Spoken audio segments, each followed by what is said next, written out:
So the MLB trade deadline was about a week ago. We've seen a lot of teams make a lot of deals, and we've also seen a lot of really great instant impact. These are some of the biggest wins of the trade deadline. Amed Rosario from the Dodgers. Amed has looked like a new player, really, since he went to the Dodgers. He's had 28 plate appearances in total so far. He has 8 hits in that time. He has 2 home runs, 2 doubles, 9 RBIs in just 8 games. And he's also been showing off the versatility. It's no secret he wasn't playing good defense. He wasn't even playing average defense in Cleveland at shortstop. Well, he's split time. He's gotten 39 innings at second base and 20 at shortstop, and I think the change is suiting him. He looks a lot more comfortable at second base, and he's certainly swinging the bat well. Why not talk about another Dodger, Enrique Hernandez, making his return to Chavez Ravine. He's got an 828 OPS and 35 plate appearances since coming back. He's 11 for 33. He's hitting .333 right now, 5 doubles, 6 RBIs. He's also looking pretty damn good, and those Dodgers are keep rolling, gaining a lot of ground in the National League West, and these 2 hitters are a pretty big reason why. There's a lot of pitchers, a lot of starting pitchers that have only had 1 outing, so it's kind of tough to really judge. But their 1 start has been good. You have Jack Flaherty for the Orioles, who punched out 8 batters in 6 innings. That helped the Orioles get a pivotal victory against the Toronto Blue Jays, as Baltimore looks to maintain their ground as the #1 team in the American League East. Look at the couple of Mets, or ex-Mets, we'll call him. Max Scherzer. He was pretty good. He had a pretty rough start. It was against Chicago, a team that you would think would be a pretty ideal way to kick off your first start on a new team. Turn a new leaf. Well, his first inning was rough. He gave up 3 earned, but the next 5 were a clean slate. Didn't give up a single run. So a quality start in total. Struck out 9 batters.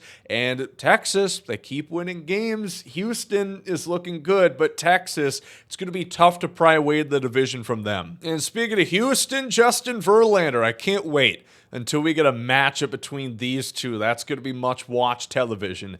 Verlander has also looked pretty good. He had just 1 start against New York, which was pretty weird. If you tried watching that game, it was nearly impossible, the technical difficulties. Verlander also had some difficulties. He was finding a little trouble getting the strike zone at times, but he ended up 7 innings strong. He allowed 9 base runners, struck out 4, but overall, pitched a good game. Astros just couldn't score, and he ended up getting the loss. Michael Lorenzen, loved this pickup from the Phillies. They've got a lot of great names on that rotation and in that bullpen. A lot of great names that have just underperformed this year, and they needed an underrated guy like Michael Lorenzen. Some laughed at him being an all-star. Well, I don't think it was just out of pity. He's looked pretty good at Detroit this year, and his 1 start in Philadelphia, he spun a gem. 8 innings, only allowed 2 runs in that time, and gonna be another great piece. Help the Phillies try and maintain within the wild card ground. I don't know if anybody's going to be catching the Braves. But without a doubt, the king of the trade deadline has been Jemier Candelario for the Cubs. He also very, very underrated for the Nationals. He had an 823 OPS. Did you know that? Until Jeff Passan and Ken Rosenthal told you? You probably didn't, because he was playing in Washington, which there's been no reason to watch a game in Washington in at least 13 months. And I know it's only been 6 games, but his first 2 games, he had 4 hits apiece, 8 combined. He hit a home run against the Braves, and that's the key thing here. The 6 games were against Cincinnati and Atlanta. The Cubs are 5-1 in that stretch. Key games against the best team in baseball and the Atlanta Braves, and also the Cincinnati Reds, who they've now caught up to and tied virtually in the NL Central, both a game and a half back of the Brewers. And there's a couple other guys who've had notable starts too, but I wanted to highlight these guys in particular. And I get it, it's been a week, but it's great to see teams that stuck out and made an effort in the trade deadline to already be receiving some instant impact off their acquisitions.